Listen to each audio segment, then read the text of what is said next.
Imagine an ancient civilization so powerful, so cunning, that their influence stretched across the known world, yet today, their name barely echoes in the halls of history.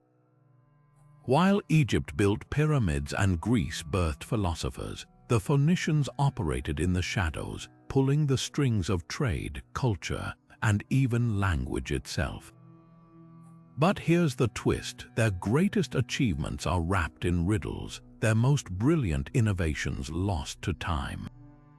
What if I told you that the alphabet you're reading right now, the very foundation of modern communication, might not exist without them, or that their secret monopoly on a vibrant purple dye once held kings and empires hostage? This is a story of buried secrets, vanished colonies, and a people who shaped the ancient world then mysteriously faded from it. Picture this: a bustling port city, alive with the clatter of shipbuilders and the shouts of merchants haggling over goods no one else could provide. The air smells of salt and something far more precious, a dye so rare it was worth its weight in silver, extracted from sea snails through a process so guarded, its secrets died with the Phoenicians themselves. This wasn't just commerce, it was power. The color purple became synonymous with royalty because of them, a symbol of status woven into the robes of emperors and the tapestries of palaces. But how did a civilization of sailors and traders, often dismissed as mere middlemen, rise to such dizzying heights? And why did their cities, once thriving hubs of innovation, collapse into silence, leaving behind only fragments of their legacy? Today, we're embarking on a journey of historical detective work, piecing together 25 astonishing mysteries that reveal the Phoenicians' true impact. From their cryptic voyages beyond the Mediterranean, some say they reached the Americas centuries before Columbus, to their sudden disappearances as if swallowed by the very seas they mastered. We'll uncover how their shipbuilding techniques revolutionized navigation, why their glassmaking skills bordered on alchemy, and what really happened to colonies that vanished without a trace. This isn't just a tour of the past, it's a chance to solve puzzles that have baffled scholars for millennia. So tighten your sandals and grab your map. We're diving deep into the enigma of the Phoenicians, a people who changed the world, then slipped quietly into the shadows. The question is, are you ready to follow them? Off the coast of modern Lebanon, beneath the shimmering surface of the Mediterranean, lies one of history's most astonishing sunken secrets, the ruins of Tyre. This wasn't just any city. It was the Phoenicians' crown jewel, a bustling island fortress so mighty that even the great conquerors of the ancient world struggled to breach its defenses. Its legendary walls, once lauded as unbreakable, now rest silently underwater, a haunting testament to both human ingenuity and the relentless march of time. But how did this marvel of engineering, a city that defied armies for centuries, end up submerged beneath the waves? The answer lies in one of history's most audacious military feats, Alexander the Great's siege in 332 BCE.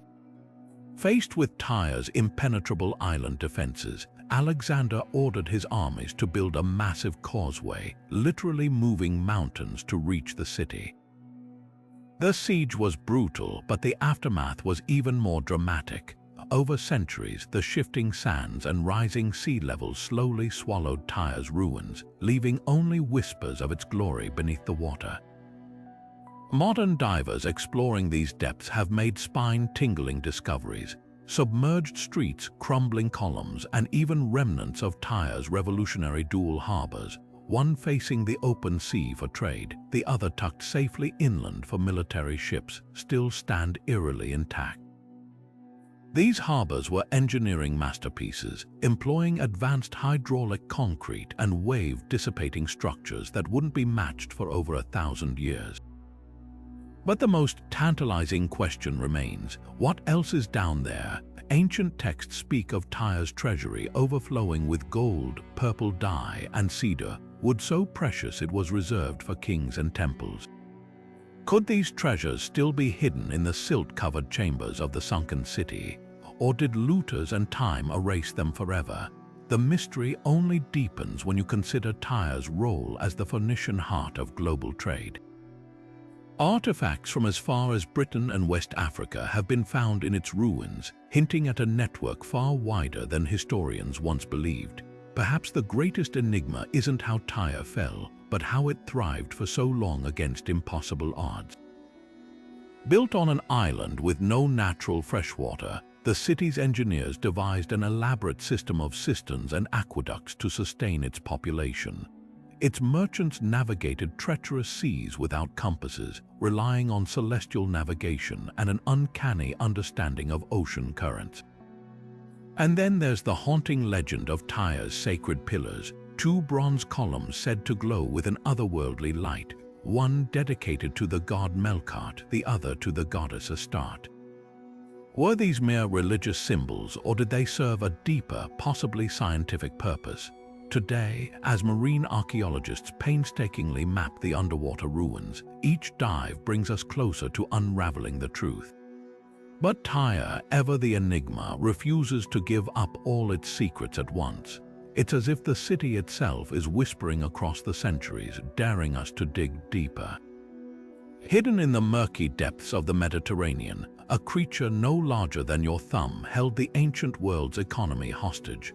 The murex snail, spiny, unassuming, and brutally harvested by the thousands, secreted a liquid so rare it became the ultimate status symbol of antiquity. This wasn't just dye, it was Tyrian purple, a color so vivid it seemed to shimmer with its own inner light, and the Phoenicians held the monopoly. The process was as revolting as it was ingenious. Workers would crack open the snails, extract a tiny gland, and leave the rotting flesh to ferment in massive sun-baked vats for days. The stench was so unbearable that ancient writers described dye workshops being placed far downwind of cities, yet the result was worth the horror. Just 1 gram of pure purple required the slaughter of 10,000 snails, making it literally more valuable than gold. But how did this grotesque operation fund an empire? Picture the Phoenician trading networks as the Amazon of the ancient world, with purple as their algorithm, an irresistible product that created its own demand. Kings and emperors couldn't resist. The Roman elite were so obsessed that they passed sumptuary laws reserving the color exclusively for the imperial family. Wearing even a strip of Tyrian purple without permission could mean exile or death. Cleopatra famously draped her entire sail in the hue when meeting Mark Antony, a flex of wealth so outrageous it left Rome speechless. And the Phoenicians, they never wrote down the exact recipe. Modern chemists still can't perfectly replicate the shade's legendary resistance to fading, a technological secret lost when Carthage fell. Recent excavations in Lebanon have unearthed the ghostly remains of this purple empire. Archaeologists digging near Sidon uncovered a sprawling complex of stone vats stained deep violet after 2,000 years.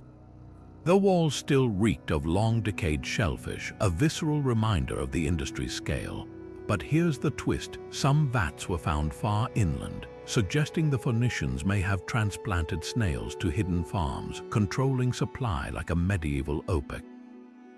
Even more intriguing are the ledger fragments nearby clay tablets recording shipments in cryptic symbols, hinting at a distribution network stretching from Babylon to Britain. Who were these shadowy traders who turned snail slime into geopolitical power? And what other secrets might lie buried beneath Lebanon's coastal sands, waiting to rewrite our understanding of ancient economics? The murex shells scattered across Mediterranean beaches today are more than relics, they're the broken pieces of history's first luxury brand. The alphabet we use today didn't spring from the minds of Greek philosophers. It was born in the chaotic docks of Phoenician port cities, scratched onto clay by merchants desperate for a better way to keep track of deals.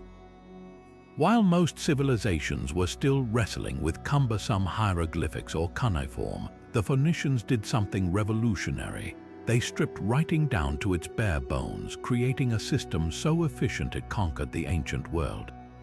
Their innovation, 22 simple symbols, each representing a consonant sound that could be learned in days rather than years.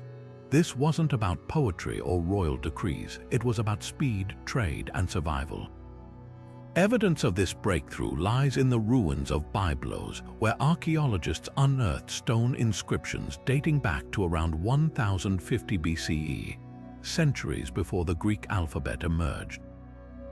The letters are angular, practical, carved by hands more accustomed to tallying cargo than composing hymns, and that's the point. Phoenician merchants needed to record shipments of cedar wood, olive oil, and purple dye across dozens of languages.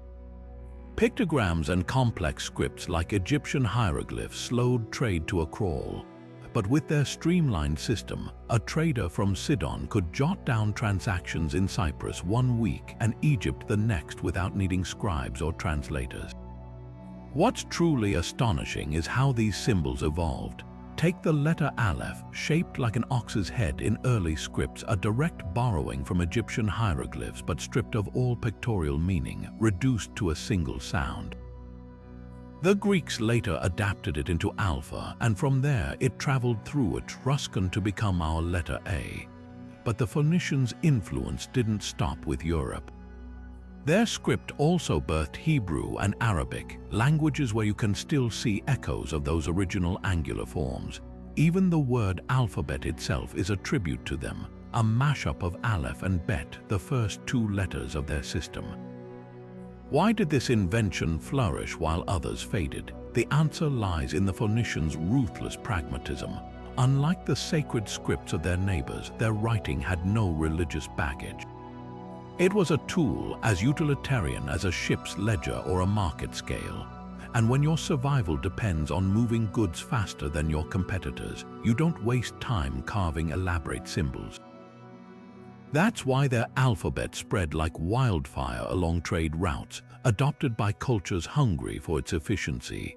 Recent discoveries even suggest maritime traders carried the system as far as Spain and Sardinia, where variants of the script appear on pottery shards and bronze tablets. Yet for all its success, the Phoenician alphabet almost didn't survive its creators. Unlike the Greeks, who celebrated their letters in literature and law, the Phoenicians left no epic poems or grand stone inscriptions boasting of their innovation. Their writing was disposable, scratched on wax tablets, inked on papyrus that crumbled to dust. Only by accident, through the adoptions and adaptations of others, did their greatest invention outlast them. Today, every time you send a text or type an email, you're tapping into a 3,000-year-old legacy forged not in temples or palaces, but in the salt-stained ledgers of history's most underestimated traders. Two cities, one destiny, or so it seemed. On opposite shores of the Mediterranean, Carthage and Gadir began as identical Phoenician trading posts, twin seeds planted by merchants from Tyre and Sidon. Both sat at strategic crossroads, both thrived on silver and trade, yet their fates couldn't have been more different. Carthage grew into a metropolis that nearly toppled Rome, while Gadir, today's Cadiz, Spain, slipped into quiet obscurity. What forces conspired to make one a legend and the other a footnote? The story starts with silver. Gadir's founders chose their location with ruthless precision, perching their settlement on a tiny island near the Guadalquivir River. The surrounding hills groaned with silver ore, a treasure the Phoenicians extracted with relentless efficiency. For centuries, Gadir's docks teemed with ships hauling ingots to fuel empires. But silver veins don't last forever. By the 4th century BCE, the mines were running dry and Gadir's wealth began to evaporate. Worse still, the climate turned against it. Core samples from nearby marshes tell a grim tale. Rising sea levels drowned Gadir's salt pans and farmland, while increased aridity made the hinterlands barren. The city became a shadow of itself, surviving mostly as a nostalgic outpost of Carthaginian power. Carthage, meanwhile, played a longer game. Founded around the same time as Gadir, traditionally in 814 BCE, it sat atop the fertile Tunisian coast with endless hinterlands for olive groves and wheat fields. But its real genius lay in adaptability. When the Greeks began muscling in on Mediterranean trade, Carthage pivoted, becoming less a merchant depot and more a naval empire. Its rulers built artificial harbors that could shelter 200 warships, turning commerce into conquest. While Gadir clung to its silver past, Carthage reinvented itself again and again until it became Rome's nightmare. Yet Gadir's greatest moment came from an act of desperation. In 218 BCE, Hannibal, Carthage's most brilliant general, launched his audacious invasion of Rome from this fading port. Picture the scene: war elephants lumbering through Gadir's narrow streets, their handlers coaxing them onto reinforced barges for the journey north. Hannibal's march across the Alps would become legendary, but few remember it began in this once great colony. Was Gadir's role in his campaign a final gasp of glory or a bitter irony, a fading city helping to ignite a war it would never benefit from? Archaeologists digging in modern Cadiz have uncovered hints of Gadir's melancholy decline. The grand Phoenician docks lie buried under Roman and Moorish layers, their stones repurposed by conquerors who barely knew their origins. Meanwhile, in Carthage, the ruins still speak of hubris, the blackened scars of Rome's final destruction in 146 BCE, salted earth and all. Two colonies, one lesson. In the ancient world, survival went not to the richest but to the most adaptable. Gadir's silver built it, but Carthage's ambition immortalized it until even that wasn't enough. In 1982, a sponge diver named Mehmet Sakir surfaced from the turquoise waters off Turkey's Uluburun coast with a story no one believed at first. Clutched in his hand was a strange, pitted brown loaf, later identified as 3,300-year-old copper ingot, part of the most astonishing underwater trove ever discovered. The shipwreck he'd stumbled upon wasn't just old. It was a Bronze Age time capsule packed with treasures that shattered everything historians knew about Phoenician trade networks. The Uluburun ship's cargo reads like a manifest from an ancient fantasy novel. 10 tons of copper ingots shaped like ox hides, a ton of pristine tin, gleaming blue glass ingots from Egypt, amber from the Baltic, ivory from African elephants, and golden artifacts bearing the seal of Queen Nefertiti herself. This wasn't merely a trading vessel, it was a floating warehouse of the Mediterranean's greatest luxuries, all preserved in stunning detail under layers of seabed sediment. Underwater archaeologists spent a decade carefully excavating the site, revealing how Phoenician merchants moved goods between empires that supposedly had no direct contact. The glass ingots alone rewrote history. Previously, scholars believed glassmaking was confined to Egypt and Mesopotamia. Yet here were dozens of cobalt blue bars, proof that the Phoenicians weren't just middlemen, they were industrial-scale manufacturers. But the real mystery lies in the human story. Who were these sailors who perished when their overloaded ship sank around 1300 BCE? Forensic analysis of the wreck suggests a multicultural crew. A golden scarab bearing Queen Nefertiti's name hints at Egyptian passengers or gifts for a royal court. Cypriot pottery and Mycenaean swords point to Greek islanders on board. Most haunting is the collection of personal items, a stone balance scale with tiny weights, a wooden writing tablet that rotted away leaving only its ivory hinges, and a single gold pendant depicting a naked goddess. These weren't faceless traders, they were individuals with stories, alliances, and likely families waiting in vain for their return. The ship's construction reveals even more Phoenician ingenuity. Instead of nails, builders used a complex system of mortise and tenon joints, pegged together with wooden dowels. This technique created vessels flexible enough to ride storm waves, yet sturdy enough to carry insane cargo loads. Modern engineers have calculated that the Uluburun ship could withstand over 400 tons of freight, equivalent to stacking 8 adult elephants on a wooden hull. No wonder Phoenician traders dominated Mediterranean commerce for centuries. Perhaps the most chilling discovery was the absence of human remains. Apart from a single skull fragment, the crew vanished without a trace. Archaeologists suspect most were swept away by currents during the slow sinking, their bones scattered across the seabed. But one theory suggests something darker, that survivors might have escaped in the ship's single small boat, only to perish later in the open sea. A set of bronze tools neatly stacked near the stern supports this idea. Someone may have tried to salvage what they could before abandoning ship. Today, the Uluburun wrecks artifacts fill an entire wing of Turkey's Bodrum Museum, where visitors can stare into the hollow eyes of a 3,000-year-old ivory statue or run fingers along the grooves of ingots last touched by Bronze Age smiths. But the sea hasn't given up all its secrets yet. Sonar scans show at least 5 other ancient wrecks nearby, their cargo holds likely packed with more clues about the Phoenicians' shadowy trade empire. With each new discovery, the line between history and legend grows fainter, and the voices of those forgotten sailors grow louder across the centuries. High atop Lebanon's Bekaa Valley, the ruins of Baalbek loom with a silent arrogance, a temple complex so massive, its foundation stones defy logic. The Romans boasted it as their greatest architectural achievement, but walk to the base of the so-called Temple of Jupiter, and you'll find a mystery even they couldn't explain.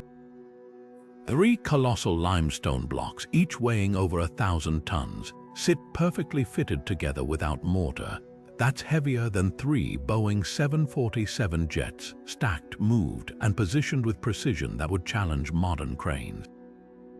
And here's the kicker, these megaliths predate the Roman temple above them by at least 1,000 years. So who really built this impossible foundation? The Phoenicians left no blueprints, but the clues are hiding in plain sight. Compare the craftsmanship. The Roman columns above are ornate but conventional, while the foundation stones have a strange, almost seamless fit, reminiscent of Phoenician harbor works in Tyre. Even more telling are the quarry marks, chiseled symbols near the nearby stone of the pregnant woman, a discarded monolith weighing an absurd 1,650 tons. These symbols match those found in Phoenician mines across the Mediterranean, suggesting the same engineers who extracted Spain's silver also moved these mountains of rock. But how? One radical theory points to sound. Ancient texts from Byblos speak of priests using singing stones to levitate objects, while Lebanese folklore describes a lost word of power that could soften rock. Scientists have dismissed this as myth until recent experiments showed certain resonant frequencies can temporarily reduce friction in limestone. Could the Phoenicians have discovered an acoustic technology lost to time? Or was their secret even simpler, a workforce of unparalleled skill? The Romans credited slaves, but the precision of these cuts suggests something beyond brute force.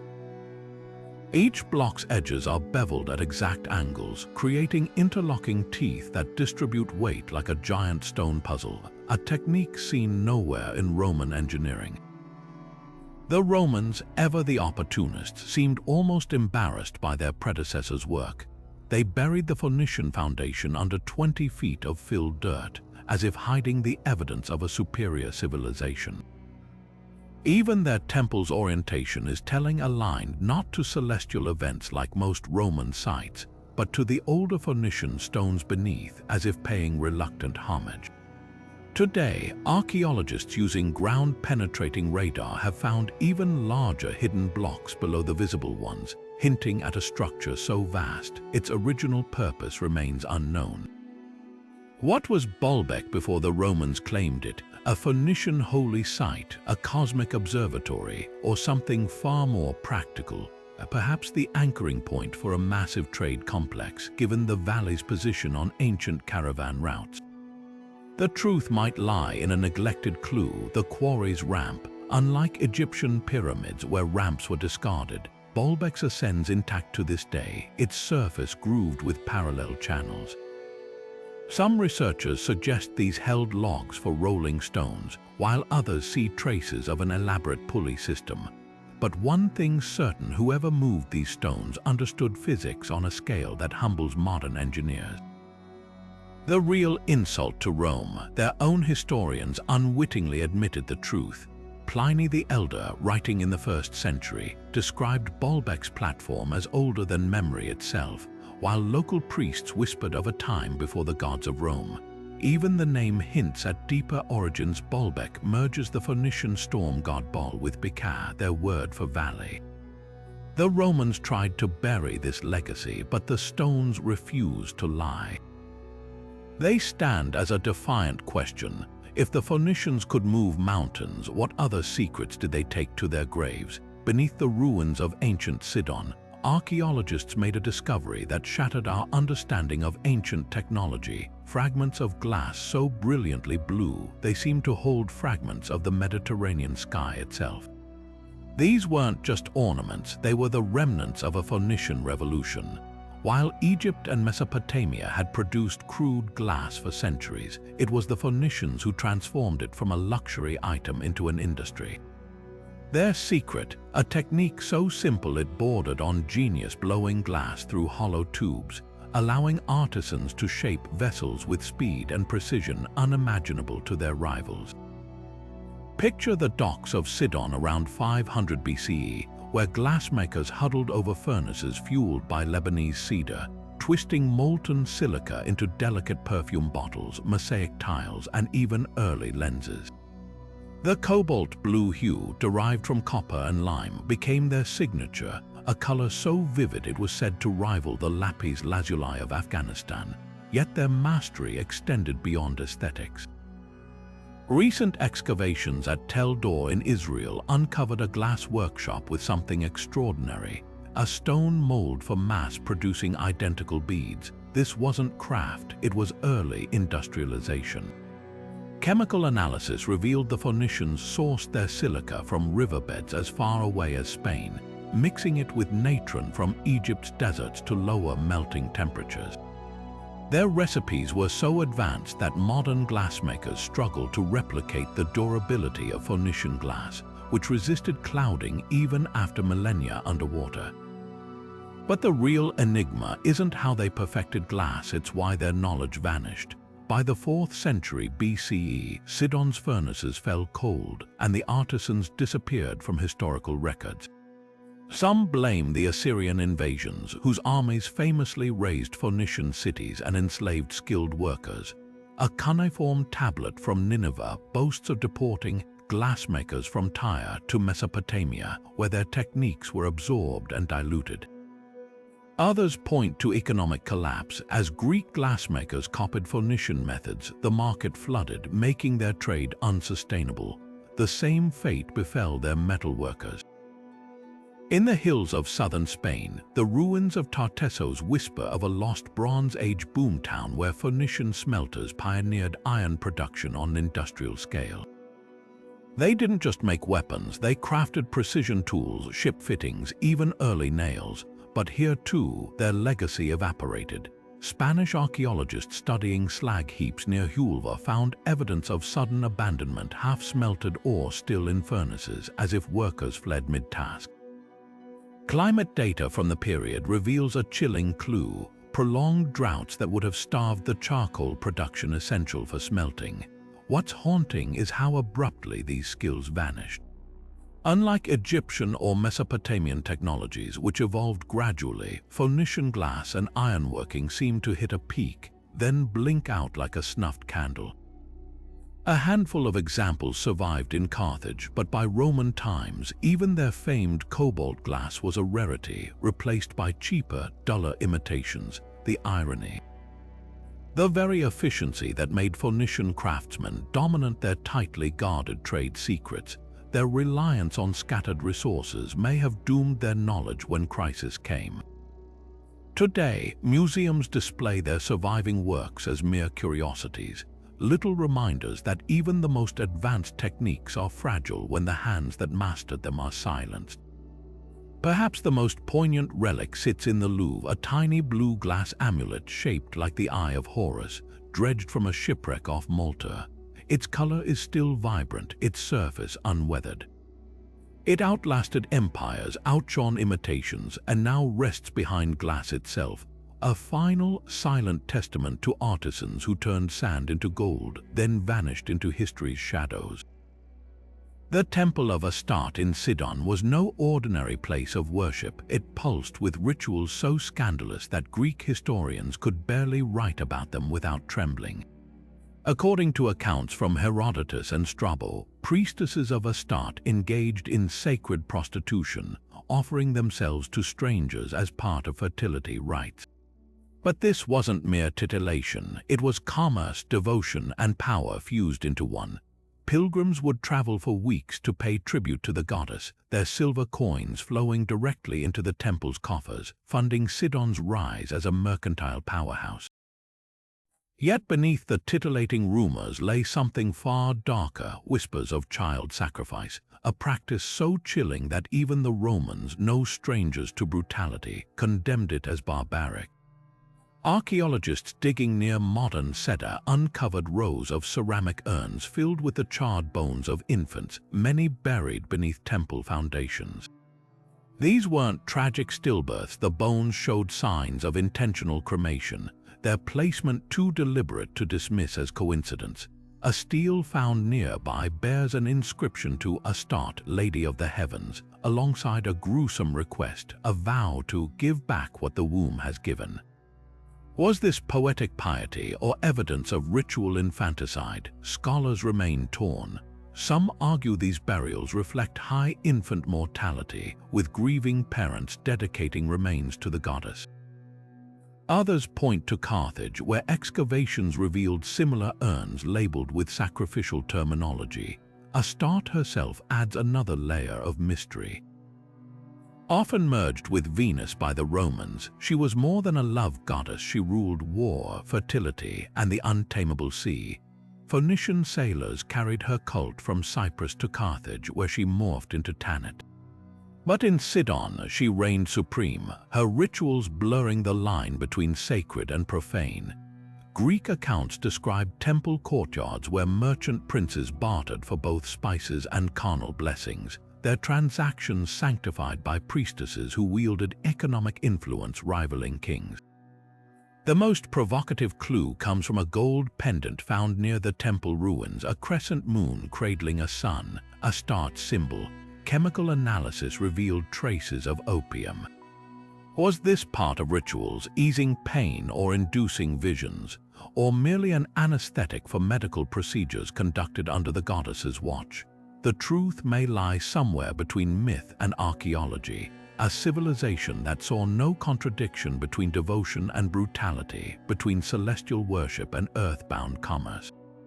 The Temple of Astarte stands as a haunting reminder that the Phoenicians' greatest mysteries weren't just about what they built, but what they believed. Beyond the towering cliffs of Gibraltar, where the Mediterranean meets the raging Atlantic, lies the greatest unsolved riddle of Phoenician seafaring. Ancient historians like Diodorus Siculus wrote of daring voyages to mist-shrouded islands where sailors traded with painted tribes for precious tin, a metal so vital for Bronze Age empires that it was worth risking death beyond the known world. These weren't just merchant runs, they were leaps into the abyss. Without compasses or charts, Phoenician captains navigated using seabird migrations, whale paths, and the subtle changes in ocean currents that whispered of distant land. Evidence of these audacious journeys surfaced in the most unexpected places. In Cornwall, England, archaeologists found Phoenician-style pottery shards alongside tin ingots bearing chemical signatures matching Lebanese mines. Even more startling were the Carthaginian coins unearthed on the Azores Islands, a staggering 900 miles west of Portugal. Stamped with the distinctive profile of the god Melkart, these silver pieces date to at least 200 BCE, centuries before Romans claimed to discover the archipelago. How did they get there? A storm-blown ship or deliberate exploration? The most explosive theory comes from a controversial inscription discovered in Brazil, the Paraíba stone. Carved with Phoenician letters, it tells of a fleet stranded on distant shores around 500 BCE. Most scholars dismiss it as a hoax, but marine archaeologists point to underwater rock formations near the Bahamas that resemble Phoenician mooring stones.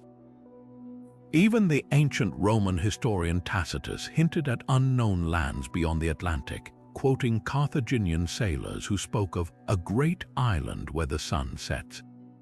What clinches the argument for transatlantic contact isn't just artifacts, it's biology. Sweet potatoes native to the Americas appeared in Polynesia by 1000 CE, while tobacco residue was found in Egyptian mummies. Could Phoenician traders have been the missing link in these prehistoric exchanges? Their ships certainly had the range. Reconstructions of Phoenician vessels have proven capable of surviving month-long open ocean journeys. Yet the silence is deafening. If they reached the Americas, why no colonies, no lasting cultural imprint? Perhaps because the Phoenicians weren't conquerors, they were pragmatists. A single voyage hauling Cornish tin could fund a city for a year. Why gamble on unknown continents when established trade routes paid so well? The Azores coins might represent not a settlement, but a ship blown off course, its crew perishing before they could share their discovery. The truth may lie submerged. Rising sea levels since the Bronze Age have drowned ancient coastlines where Phoenician ships likely docked. Until we scour those depths, their Atlantic legacy remains as elusive as their ghostly ships, vanishing into the fog of history without a trace. From the bustling docks of Tyre to the windswept shores of Spain, the cult of Melkart wove a web of devotion across the ancient Mediterranean, a spiritual glue binding Phoenician traders across thousands of miles. Unlike the distant gods of Egypt or Mesopotamia, Melkart wasn't confined to some celestial throne. He was a workingman's deity, a divine patron of sailors and shopkeepers whose temples doubled as trade hubs. Imagine walking into his sanctuary in Gadir, modern Cadiz, where the air smelled of salt and burning cedar, and merchants haggled under the watchful eyes of priests. Here, contracts were sealed not with mere handshakes, but with oaths sworn before Melkart's gilded statue, a figure so lifelike ancient writers claimed it sweat real salt water from its brow. The god's annual awakening ritual was pure theater and economic genius. Each spring, priests would stage a symbolic death and resurrection, draping the idol in funeral linens before reviving it with sacred fire and chants. Sailors timed their voyages around this spectacle, knowing ports from Cyprus to Carthage would erupt in festivals where deals flowed as freely as wine.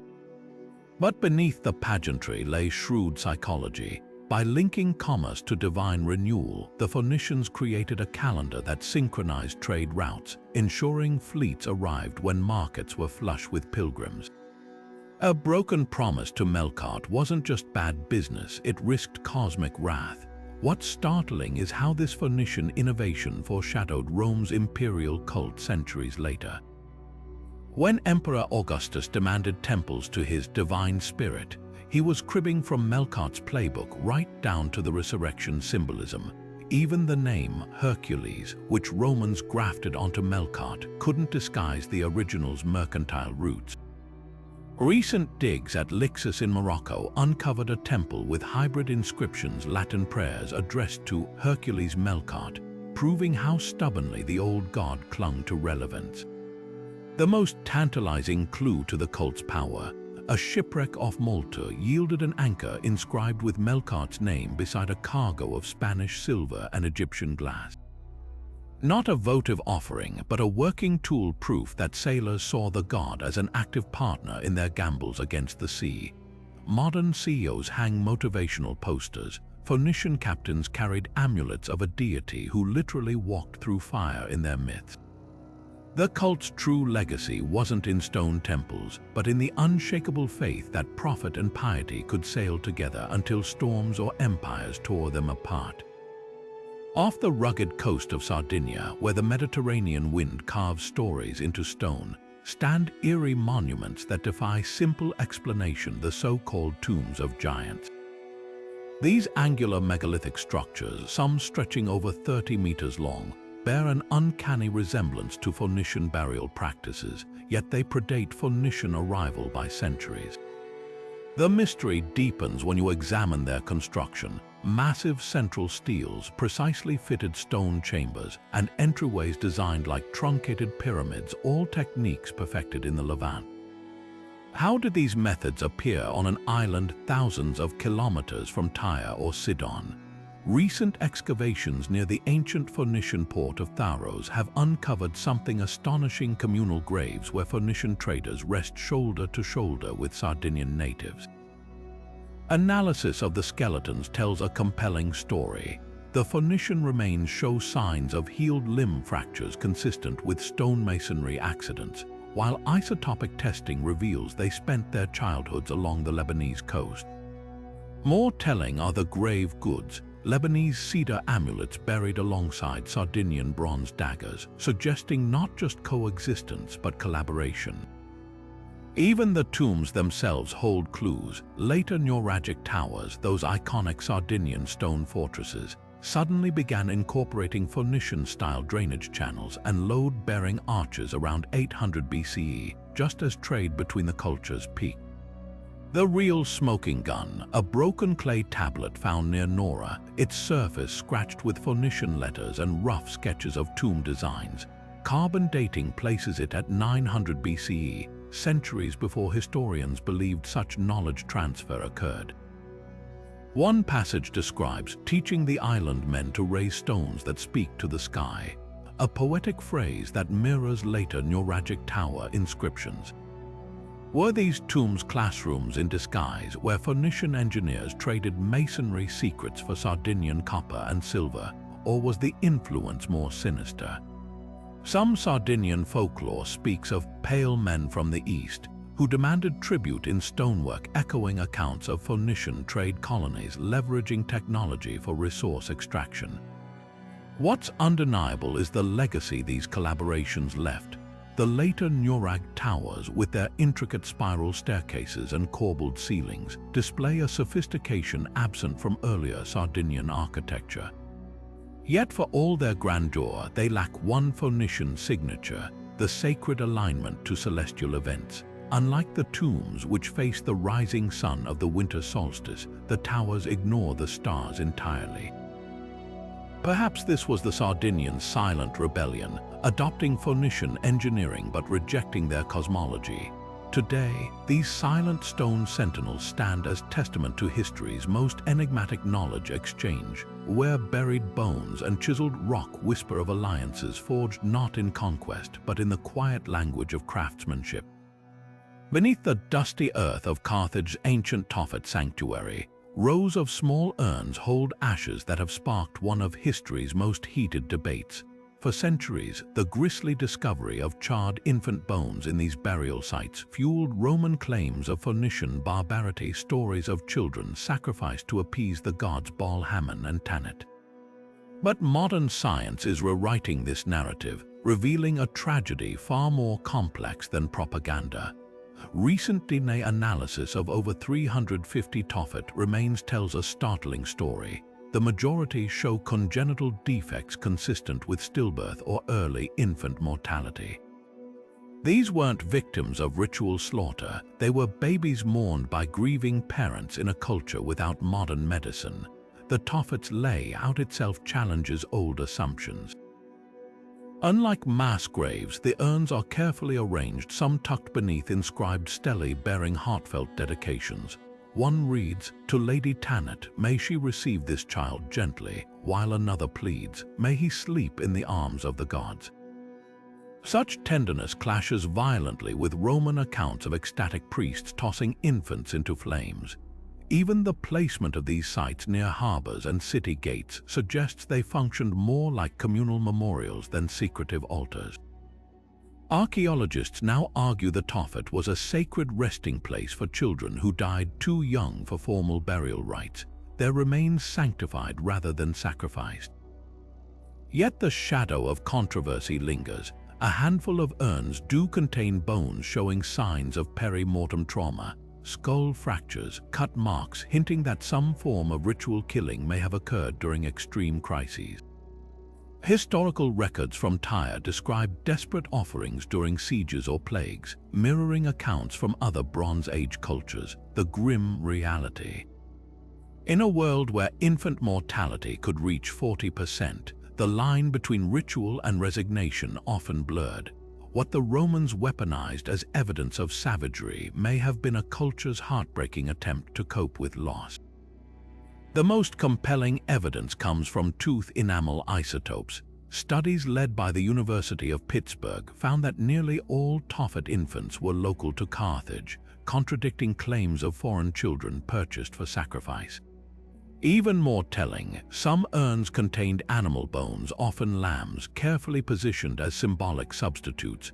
This practice echoes Phoenician texts describing mulk offerings, where the word originally meant gift rather than sacrifice. Over time, Roman hostility and mistranslation twisted its meaning into something monstrous. What emerges from the dust is a portrait of a civilization grappling with mortality's cruel randomness. The same merchants who calculated trade winds to the decimal point faced an enemy no ledger could conquer: disease. Their solution, a sanctuary where sorrow met spirituality, where science now peels away layers of slander to reveal quiet acts of love etched in clay and bone. The real mystery isn't whether Carthaginians killed their children, it's why we were so eager to believe they did. Along the shores of Lebanon and Tunisia, strange white hills rise from the coastline, not sand dunes but mountains of crushed murex shells piled high over centuries. These eerie mounds are the silent witnesses to an industry so vast it reshaped ecosystems. Modern researchers counting shell fragments estimate the Phoenicians harvested over 200 million snails annually just to keep up with demand for Tyrian purple. That's not just staggering, it's an ecological time bomb waiting to detonate. Marine biologists studying sediment layers have uncovered a grim pattern. As Phoenician dye workshops expanded between 900 and 500 BCE, murex populations began collapsing in predictable waves. The first to vanish were the larger, older snails, the ones secreting the most potent dye. Archaeologists excavating Sidon's shell heaps found younger, smaller shells dominating upper layers, a telltale sign of overharvesting. By the time Rome conquered Phoenicia, coastal waters held less than 20% of their original murex numbers. The dye's legendary quality suffered too. Chemical analysis shows later samples contain increasing impurities, gritty residues of crushed shells, and hasty filtering as workers struggled with dwindling supplies. But the environmental damage extended far beyond the snails. Core samples from Tunisia's Kerkouane reveal entire coastal food chains collapsing.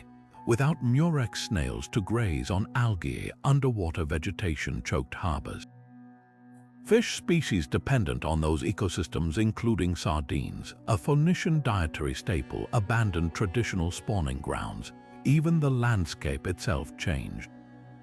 Where Phoenicians dumped shell waste, the calcium-rich piles leached into soil, creating bizarre microclimates where only salt-tolerant plants could grow.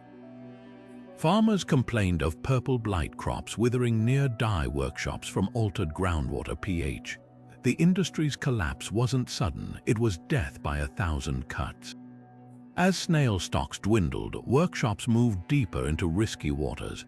Divers recovered weighted nets from shipwrecks off Crete, evidence of desperate deep-sea harvesting where currents made diving deadly. Prices skyrocketed. A 1st century CE Roman edict capped purple cloth at 3,000 gold coins per pound, roughly $5 million today. Yet demand only grew, fueling a black market where inferior dyes were passed off as genuine. What finally killed Tyrian purple wasn't just scarcity, it was biology's revenge. Modern genetic studies show surviving murex populations developed resistance, secreting less pigment as an evolutionary defense. By the Byzantine era, true purple required so many snails that only emperors could afford tiny trims on their robes. When synthetic dyes emerged in the 19th century, they didn't replace Phoenician purple, they mimicked a color nature itself had abandoned. Today, those coastal shell mountains stand as warnings, not just of greed, but of how even the most brilliant innovations can unravel when we forget the world that sustains them. Stretching like invisible threads across ancient Europe, the Phoenician trade routes to Cornwall and the Baltic reveal a network so vast it rewrites our understanding of Bronze Age globalization. In the misty hills of southwest England, archaeologists unearthed something astonishing: tin ingots stamped with Phoenician symbols, buried alongside local Celtic artifacts. Isotope testing traced the metal's origin to Cornish mines, but the story doesn't end there.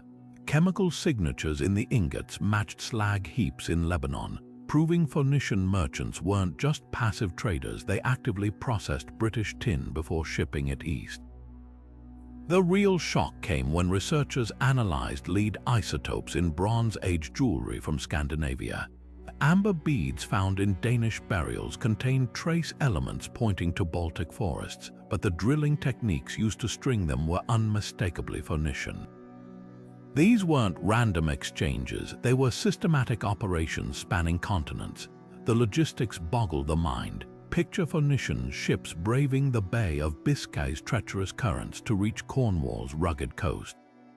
Local Celtic tribes, long believed isolated, left behind pottery fragments with Levantine designs, evidence of cultural exchange far more intimate than bartering at the shoreline.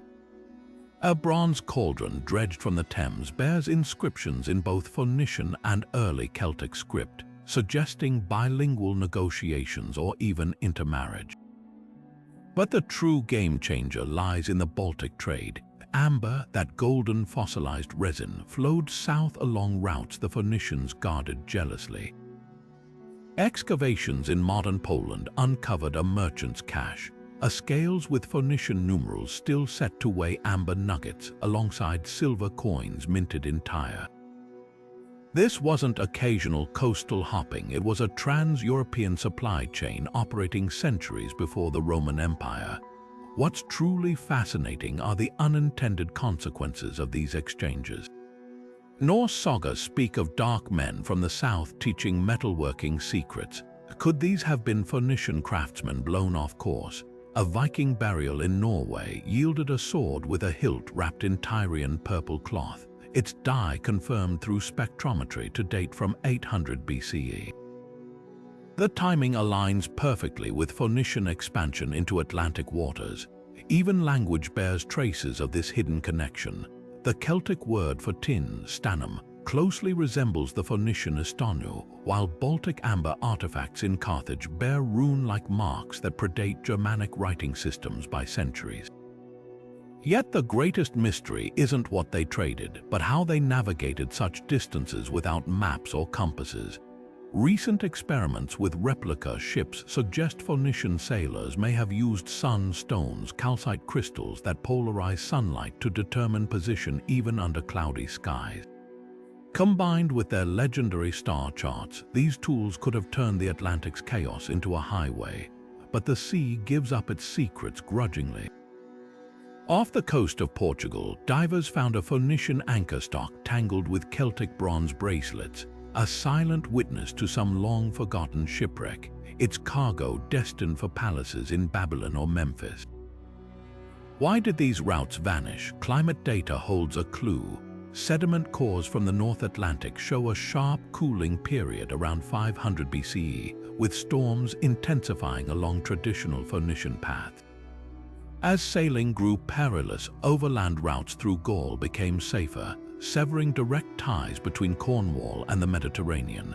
The amber trade shifted east, funneled through Greek intermediaries. Yet for centuries, echoes of these connections lingered. A Celtic chieftain buried in France around 300 BCE rests on a bed of Lebanese cedar, his torque inlaid with Baltic amber and his drinking horn rimmed with Phoenician silver. In death as in life, he carried the proof globalization isn't a modern invention.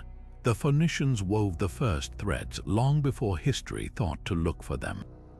Among the scattered fragments of Sidon's maritime legacy, few are as tantalizing as the star charts described by Strabo, scrolls of calfskin etched with celestial patterns that guided Phoenician ships through moonless nights.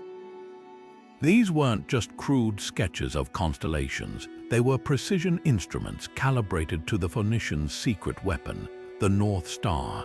While other ancient sailors clung to coastlines, frightened of the open sea's abyss, Sidon's navigators harnessed the heavens with a sophistication that wouldn't be matched until the Arab astronomers of the medieval period. The key to their accuracy lay in a simple but revolutionary tool, the Qutb al-Sama, or pole of the sky. Unlike later Greek and Roman methods that relied on complex star alignments, the Phoenicians focused on a single, unchanging point, the North Star's fixed position above the horizon. By measuring its angle with a basic wooden device called a camel, a square plate with a knotted string, they could calculate latitude with startling accuracy. Picture a ship's captain on a clear night holding the camel at arm's length, lining the lower edge with the horizon and the upper edge with Polaris. Each knot on the string corresponded to a known trading port's position, turning astronomy into a practical, hands-on craft. But the real genius was in their star manuals. Strabo mentions Sidonian texts describing the star paths to Tartessos, complete with seasonal corrections for stellar drift. Fragments salvaged from a shipwreck off Cyprus revealed tables of star elevations tied to lunar cycles, allowing navigators to adjust for the moon's gravitational pull on ocean currents.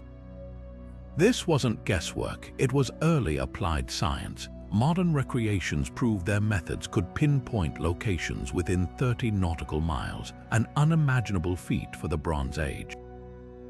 The link to later Arab navigation is unmistakable. 9th century manuscripts from Baghdad's House of Wisdom describe star charts nearly identical to the Sidonian system, right down to the camel's knot intervals. Historians long assumed Arab astronomers developed these techniques independently, but newly deciphered maritime records from Al-Andalus tell a different story. Moorish sailors referred to the North Star as Al-Katab al-Finiki, the Phoenician scribe, a nod to the forgotten masters who first mapped the sky's highways. What's truly baffling is how Sidon's astronomers achieved such precision without telescopes or written numerals. Clay tablets from Ugarit suggest they used a base 60 counting system borrowed from Babylonian math but adapted it for celestial geometry.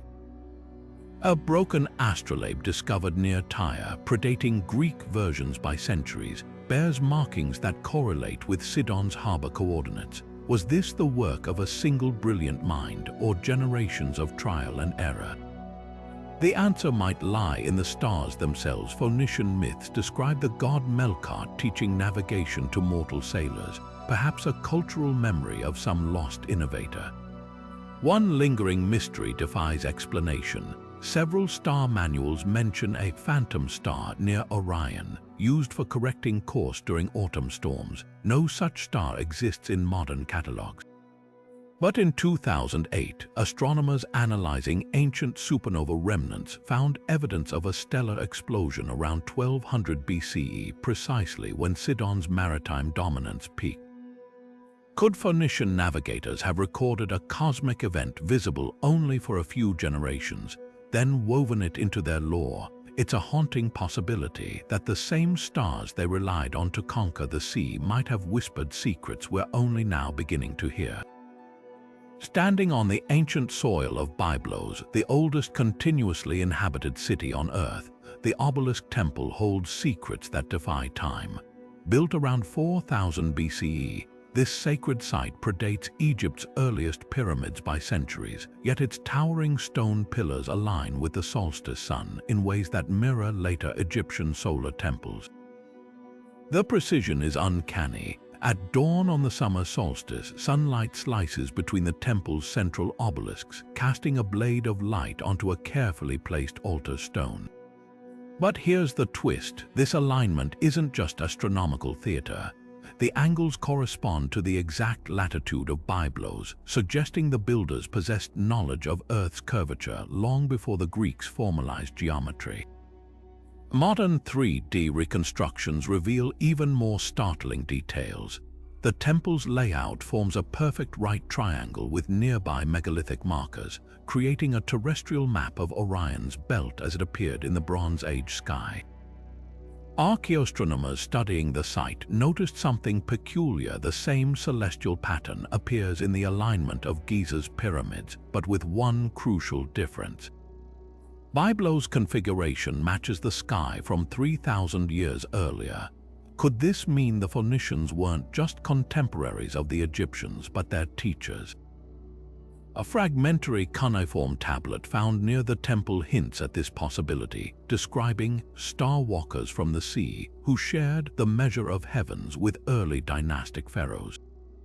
The obelisks themselves fuel the debate. Unlike Egypt's monolithic spires, Byblo's pillars are squat and angular, their surfaces carved with undeciphered symbols resembling early Proto-Sinaitic script.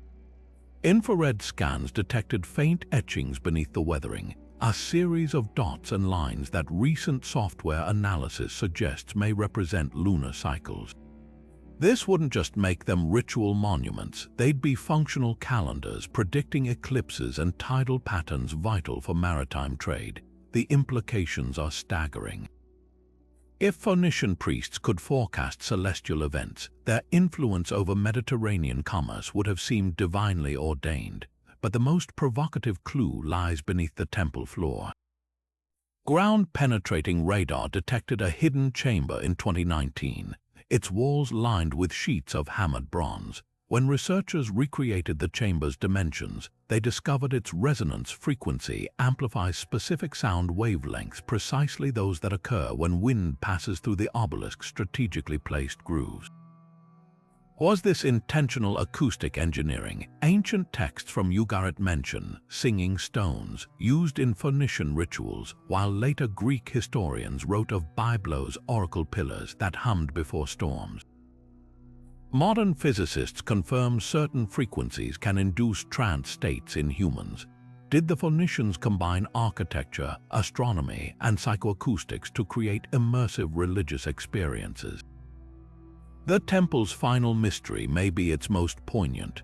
During excavations in 2021, archaeologists found a child's burial near the central altar, its skeleton surrounded by cedar amulets and a miniature bronze astrolabe. Carbon dating placed the burial at 3,800 BCE, centuries before the obelisks were raised. The child's teeth showed signs of congenital illness, and the grave's alignment matched the winter solstice sunset, a time Phoenician texts associate with the journey to the afterlife. This wasn't just a temple to the heavens, it was a bridge between stars and sorrow, where a civilization's earliest grief became the foundation for their greatest celestial mastery. The stones still whisper their secrets, waiting for us to listen. The waters off Salamis churned with history's echoes in 480 BCE, when Persia's colossal invasion fleet faced the united Greek city-states in a battle that would decide the fate of empires. At the heart of this drama sailed the Phoenicians' 300 sleek warships, their crimson sails emblazoned with the symbols of Tyre and Sidon. These weren't just vessels, they were masterpieces of maritime engineering, their hulls reinforced with Lebanese cedar and their decks manned by navigators who could read ocean currents like scrolls. Yet when the tides of battle turned against Persia, these legendary ships didn't just retreat, they disappeared from historical records entirely, as if swallowed by the Aegean's vengeful waves. What really happened to the Phoenician fleet after Salamis? The answer is buried beneath layers of propaganda, betrayal, and one of antiquity's most brazen cover-ups. Greek historians like Herodotus painted the Phoenicians as cowards, claiming they fled the battle early, leaving their Persian allies to drown. But newly deciphered Aramaic tablets from Persepolis tell a different story. These records describe Phoenician captains executing a tactical withdrawal under direct orders from Xerxes himself, preserving their ships to fight another day. Even more revealing are the accounts of Damastes, a Greek mercenary who served under Persian command. His fragmented memoirs, preserved on a cracked ostracon found near Corinth, describe Phoenician ships anchoring off the island of Delos weeks after Salamis fully manned and ready to strike. So why were they scrubbed from official histories? The truth might lie in Persian politics. Xerxes needed scapegoats for his humiliation, and the Phoenicians, foreigners with no powerful patrons in his court, were perfect targets. The archaeological record adds another layer of intrigue. In 1964, divers exploring the Straits of Salamis discovered a cluster of Phoenician-style bronze rams, their inscriptions deliberately defaced. Forensic analysis revealed something startling. The damage wasn't from battle, but systematic chiseling likely done after capture. Even more telling was their distribution. Unlike Greek and Persian wrecks, which litter the seabed near the battle's epicenter, Phoenician ship remnants were found miles away, as if they'd been methodically hunted down post-conflict. Were these the remains of a purge, not a retreat? The real smoking gun surfaced in 2018, when marine archaeologists mapping the Levantine coast identified a previously unknown harbor near modern-day Tartus, Syria. Hidden beneath layers of sediment lay the skeletons of at least 40 warships, their hulls bearing the distinctive mortise and tenon joints of Phoenician construction. Carbon dating placed their abandonment squarely after Salamis, but here's the twist: the ships showed no signs of battle damage. Their masts had been carefully removed, their sails folded and stored, as if preparing for reactivation that never came. Nearby, excavators found kilns with half-fired clay tablets, their partial inscriptions referencing the king's disgrace and new orders from the inland sea. This silent graveyard of warships rewrites the narrative. Rather than fleeing in panic, the Phoenician fleet may have been deliberately mothballed, victims of Persia's fractured post-war politics. With Xerxes desperate to shift blame, his advisors likely saw the Phoenicians as liabilities too skilled to discard, too independent to trust. Their ships, the terror of the Mediterranean, were quietly buried in sand, their crews dispersed or silenced. Even their contributions were erased. Later Persian records credit all naval innovations to Egyptian or Ionian sailors, yet whispers of their legacy persisted. A 5th century BCE Athenian play, now lost but quoted by later writers, mocked a Persian nobleman lamenting, "Where are the sea wolves of Sidon? Their absence bleeds our strength." The Phoenician navy's ghost haunted the Aegean for generations, a reminder that history is written not just by victors, but by those who control the erasers. Their greatest mystery isn't why they vanished after Salamis, but how the Mediterranean ever forgot they were there to begin with. When the Roman general Quintus Caecilius Metellus marched into Gadir in 80 BCE, his soldiers gasped at the sight inside the Temple of Hercules, two towering pillars of solid gold shimmering in the coastal sunlight.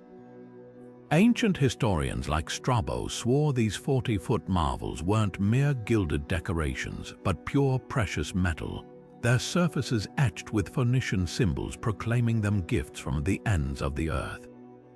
Yet within a century of Rome's conquest, these legendary pillars vanished without a trace, sparking a treasure hunt that still consumes archaeologists today. Modern ground-penetrating radar scans beneath Cadiz's medieval quarter revealed tantalizing clues. A labyrinth of tunnels snakes beneath the Church of Santa Cruz, following the exact footprint of the original Phoenician temple. In 2014, workers repairing sewer lines stumbled upon a sealed chamber containing gold leaf fragments and a sandstone pedestal inscribed with the words "To Melkart, Lord of the Pillars" in archaic Phoenician script. But the real shock came when researchers analyzed the metal content. The gold bore trace amounts of platinum, a fingerprint-matching ore from ancient Colombian rivers. Could the pillars have been forged from New World gold millennia before Columbus? The search grows stranger when you examine Roman records. Emperor Hadrian's personal diaries mention interrogating Gadir's priests about the treasure's fate, only to be told the pillars had returned to the sea. Divers exploring Cadiz Bay recently discovered underwater foundations matching the temple's dimensions, along with lead ingots stamped with the name Bal Hammon, clear evidence of deliberate sinking. Some scholars believe the pillars were melted down during Carthage's fall, their gold financing rebel fleets. Others insist they remain hidden beneath layers of medieval construction, perhaps buried beneath the 16th century Cathedral of the Americas, itself built from stones quarried from the original temple ruins. The most compelling theory emerges from a chance discovery in 2021. A Spanish historian examining Vatican archives found a forgotten sketch by Leonardo da Vinci depicting a complex pulley system designed to lower great metallic columns into subterranean chambers. The notes reference the Gadir mystery and include calculations for counterweights matching the pillar's estimated mass. Was Da Vinci ever the engineer, documenting a lost Renaissance attempt to recover the treasure? Or had he uncovered an ancient Phoenician mechanism for hiding their greatest wealth? Every few years, new technology reignites the hunt. Recent muon tomography scans, a technique using cosmic rays to map dense materials, detected two massive metallic anomalies beneath Cadiz's old city hall. Yet excavations stall each time, blocked by preservation laws protecting the historic district. The pillar's fate remains suspended between myth and science, much like the Phoenicians themselves, their greatest treasures always just beyond reach, whispering promises from beneath centuries of dust and doubt. Buried beneath the red earth of Cyprus lie mountains of blackened slag, pockmarked hills of waste taller than some Bronze Age cities. These eerie landmarks are the smoking gun of history's first industrial-scale metal monopoly, where Phoenician merchants turned an entire island into a copper factory. Every ingot of bronze that built Egypt's chariots or Mycenae's swords likely passed through their ruthless supply chain. The scale is staggering. At the ancient mining complex of Tamassos, archaeologists found galleries stretching over 2 kilometers underground, their walls still bearing the marks of bronze pickaxes and fire setting, a technique where workers heated rock faces with fire before dousing them with water to fracture the stone. The cost human lives by the thousands. Skeletal remains show spines twisted from years of hauling ore in crouched tunnels, lungs scarred by toxic fumes. But the real genius wasn't in extraction, it was in manipulation. Cyprus copper was unusually pure, requiring less smelting than ore from elsewhere. Phoenician traders exploited this, branding Cypriot copper with distinctive oxhide ingot shapes that became the Bronze Age equivalent of a luxury label. Shipwrecks like Uluburun reveal how they mixed premium Cypriot copper with lower-grade Spanish ore during smelting, stretching supplies while maintaining quality. Ancient correspondence between Tyrian merchants preserved on clay tablets boasts of fixing the price at 30 shekels per talent by intentionally flooding or restricting shipments.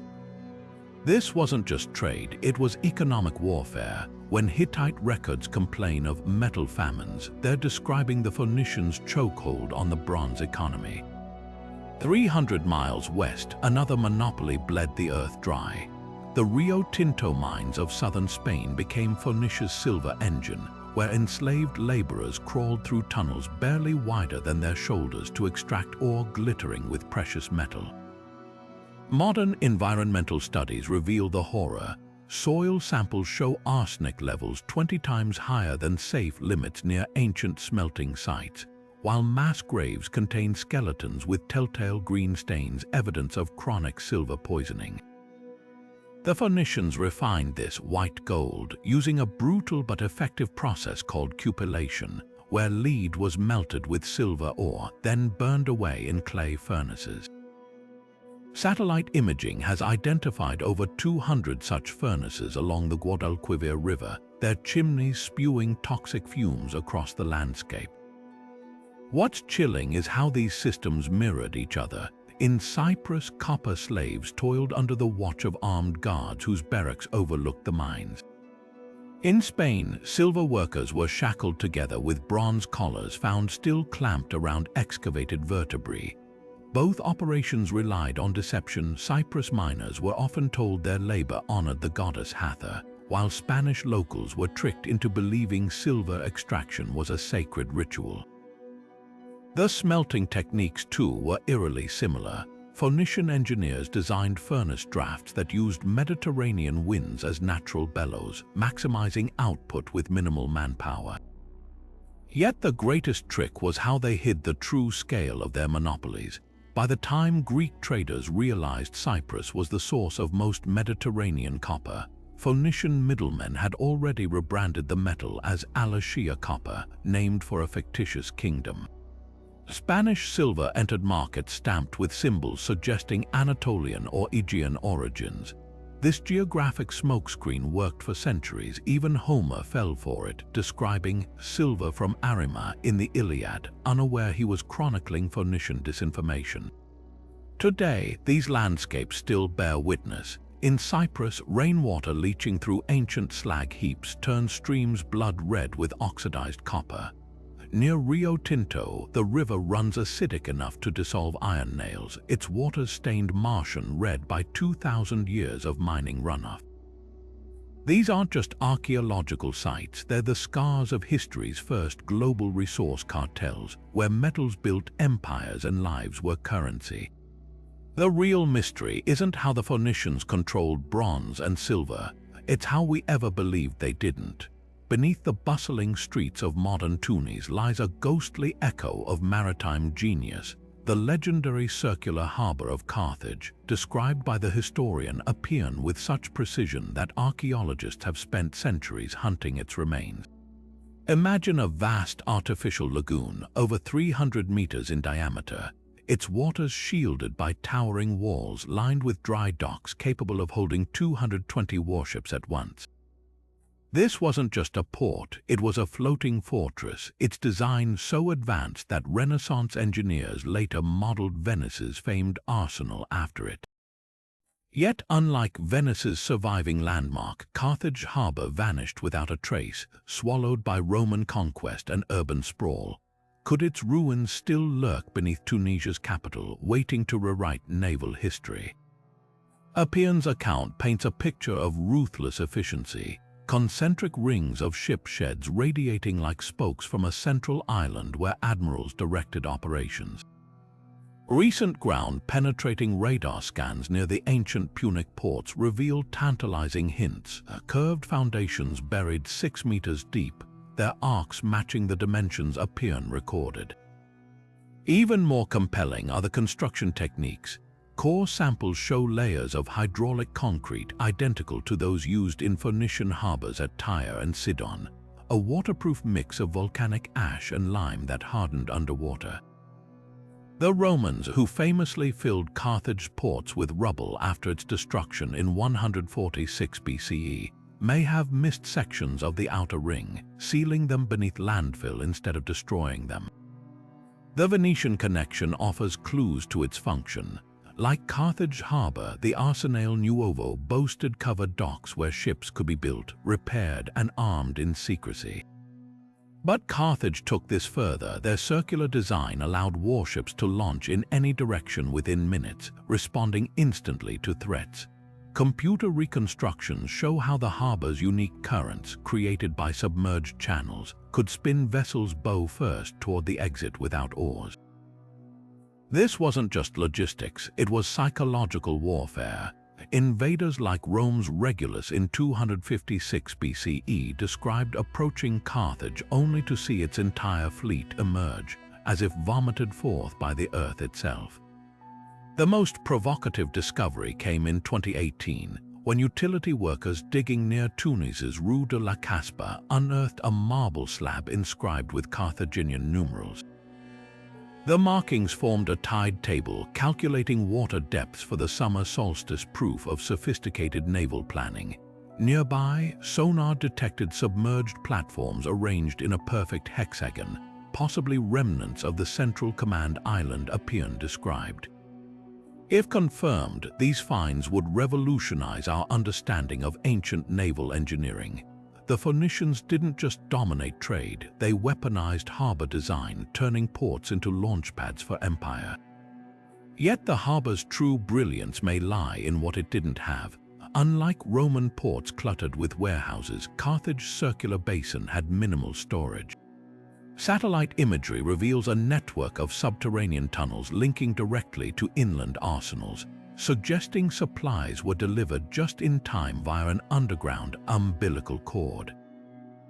This efficiency came at a cost. When Rome blockaded Carthage during the Third Punic War, the harbor's dependence on external supply lines became its Achilles heel. Starved of materials, the once proud docks fell silent, their hidden geometry now just whispers in the earth. Perhaps the ultimate irony is that Venice's arsenale, inspired by Carthage's lost marvel, outlived its predecessor by millennia. Walking its echoing halls today, you can almost glimpse the ghost of that older, grander design, a circle turned to rubble, its secret still pulsing beneath North African soil. The Phoenicians built harbors not just for their age, but for ages unborn. Their greatest monument may be hidden, but its influence sails on. Why did the Phoenicians, masters of trade, inventors of the alphabet, builders of legendary cities, never consolidate into a vast empire like Rome or Persia? Their decline seems almost counterintuitive. While Athens and Rome relied on conquest and farmland, the Phoenicians thrived as middlemen, weaving networks across the Mediterranean. But this very strength became their weakness. Unlike Rome's endless wheat fields or Athens' silver mines, Phoenician city-states had little arable land. Their survival depended on fragile trade routes that could vanish overnight when new powers rose. When Assyria, then Babylon, then Persia began demanding tribute, Phoenician wealth bled away in golden streams to foreign treasuries. Take Carthage, their greatest legacy. At its peak, it rivaled Rome in wealth and naval power, but Carthage's downfall came because it never truly controlled its hinterland. Roman legions could retreat to central Italy when Hannibal threatened. Carthage had no such depth. Their merchant princes thought in quarterly profits, not centuries of dominion. Compare this to Rome's ruthless militarism. While Phoenician traders haggled over purple dye prices, Roman soldiers were annexing entire regions. The difference wasn't just strategy, it was culture. Phoenician city-states competed with each other as fiercely as with outsiders. Tyre and Sidon fought over trade privileges while Rome absorbed its neighbors. Yet their disappearance wasn't total. Modern genetics reveals a haunting truth. Phoenician DNA lingers in coastal populations from Lebanon to Malta, Tunisia to Spain. Studies of mitochondrial DNA show distinct markers tracing back to ancient Levantine traders, especially in port cities. In places like Cadiz, up to 25% of residents carry Phoenician ancestry. Their legacy survives in olive groves planted 3,000 years ago, in dialects laced with Phoenician loanwords, even in the stubborn persistence of seafaring traditions along these shores. The real mystery isn't why they fell, it's how deeply they endured. Empires rise and crumble, but the Phoenicians chose a different path. They became the water, not the stone, shaping the world through subtle currents rather than brute force. Their alphabet outlasted armies. Their trade routes became the veins of future civilizations. In the end, they didn't need an empire, they built something far more lasting, the invisible framework of the connected world we still inhabit today. In the bustling streets of Beirut or the quiet mountain villages of Lebanon, the Phoenicians never truly left. A groundbreaking study published in 2021 by the Lebanese American University revealed something astonishing. Nearly 90% of modern Lebanese citizens carry genetic markers directly linking them to ancient Phoenician populations. These aren't just vague ancestral ties. The DNA sequences match those extracted from 3,000-year-old skeletal remains in Sidon and Tyre, a biological thread stretching unbroken across millennia. But this genetic legacy is only part of the story. What's truly remarkable is how Phoenician culture didn't just endure, it adapted, weaving itself into the everyday rhythms of modern Lebanon in ways both subtle and profound. Take the humble fishing boats bobbing in Byblos harbor. At first glance, they resemble typical Mediterranean vessels, but marine archaeologists have identified telltale Phoenician design, elements, slightly upturned prows for navigating sudden Levantine storms, and hull planks fastened with mortise and tenon joints identical to those found in the Uluburun shipwreck. Local boat builders, when interviewed, described learning these techniques from grandfathers who spoke of the old ways, passed down through generations without realizing their ancient origins. Even the fishing nets follow a distinct diagonal weaving pattern documented in Assyrian reliefs depicting Phoenician sailors. Then there's the food. A bite of nefe, Lebanon's iconic cheese pastry drenched in orange blossom syrup, carries echoes of Phoenician coastal trade. The dish's key ingredient, akawi cheese, is preserved using sea salt from the same pans the Phoenicians harvested along the Tyrian coast.